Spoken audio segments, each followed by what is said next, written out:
Good evening, everyone. This is Vinod from Excel Snippet. This is our video number 4 on Excel exam series 2019 and series 5.0. In today's topic, we are continuing with our manage worksheet and workbook, and we are on the fourth topic today called customize options and views.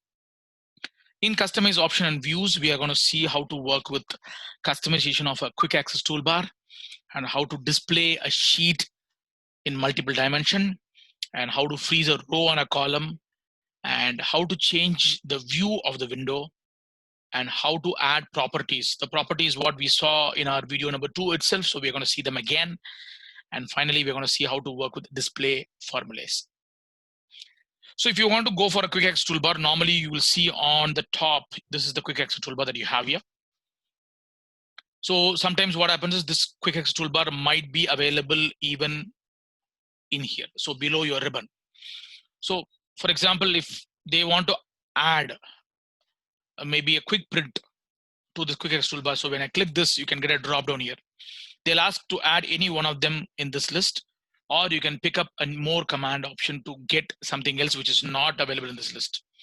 For example, if they want you to add an undo and redo to this point, I'm going to just check this undo and then I'm going to go back to this quick access toolbar again and then check the redo. So I can do one at a time to do it. This is how I'll customize my quick access toolbar. So sometimes they'll ask you to put it on top. Sometimes they'll ask you to put it to the bottom of your screen. You can switch them up and down however way you want it to be. This is our customization of QAT. We call this as quick access toolbar. The display of the worksheet. So for example, now I'm seeing the data here. I can see the worksheets in a very different way when I go back to my view. And this is what they're going to ask you. They'll either show this in a page break view, so which allows you to show a data like this, or you can go for a page layout view and you can see a lot of other views in our list. This is what the display of worksheets and as well as the other component will come into play. Now, if you want to freeze the rows, for example, let me take a data here and then I'll do it. So now I'm going to just, now I want to freeze this data. For example, now I have, let's say I'll add this called as date and time functions. So if I'm spelling it wrongly, forgive me about that. So I'm going to just add this and I'm going to make it bold and underline. Now I want, when I scroll down, I don't want my data to be disappearing in here. I want my first header to be staying in there. So when I scroll down, only my data or my formula should scroll down. So to do that, they'll ask you to keep the first or the first 2 rows freezed on top and the rest of the rows should be moving. Then I will click the third line here. I'll go to view and then I'll say freeze pane. So that gives you a line here. When I scroll down right now, I can see that the third and fourth line are disappearing. The first 2 lines are still intact. This is what a freeze row can do for us. The same thing can happen even for the column part here. So if I want to add a column now, so for example, I want to keep this intact. So I'm going to click this and then add a freeze here. So when I move my cursor to the column or banner, you can see that my data are moving. My formulas are still intact to view it.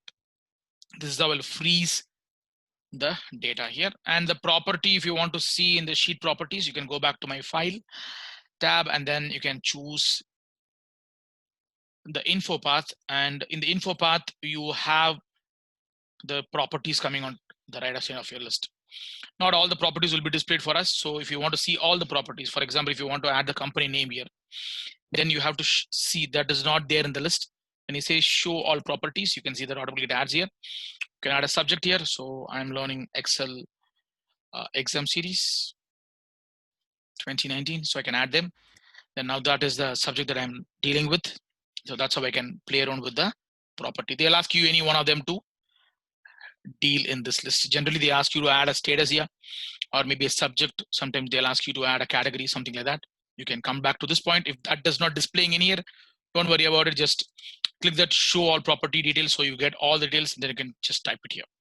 That's your sheet property and display formula. Now, all these answers are coming in a formula. I want to see what is the formula inside this. To do this, I'll go back to my formula and I'll say show formulas.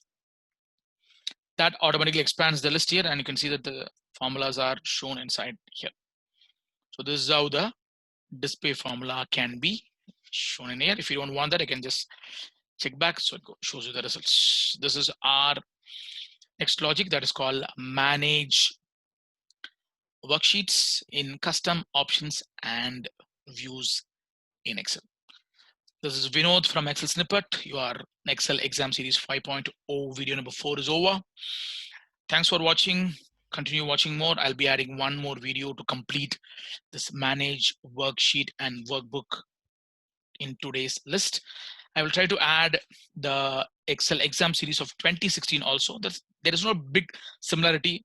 Most of the data is relevant to 2016. It's little bettered in 2019. That's it. So if you are watching 2016 or 19, it is equivalent to 16. So I will be creating even the video for EES 2016 video series number 4.0. I'll add all these 5 videos in 2016 Office Specialist exams series also. Thanks for watching, and this is Vinod signing out. Keep learning, keep updating.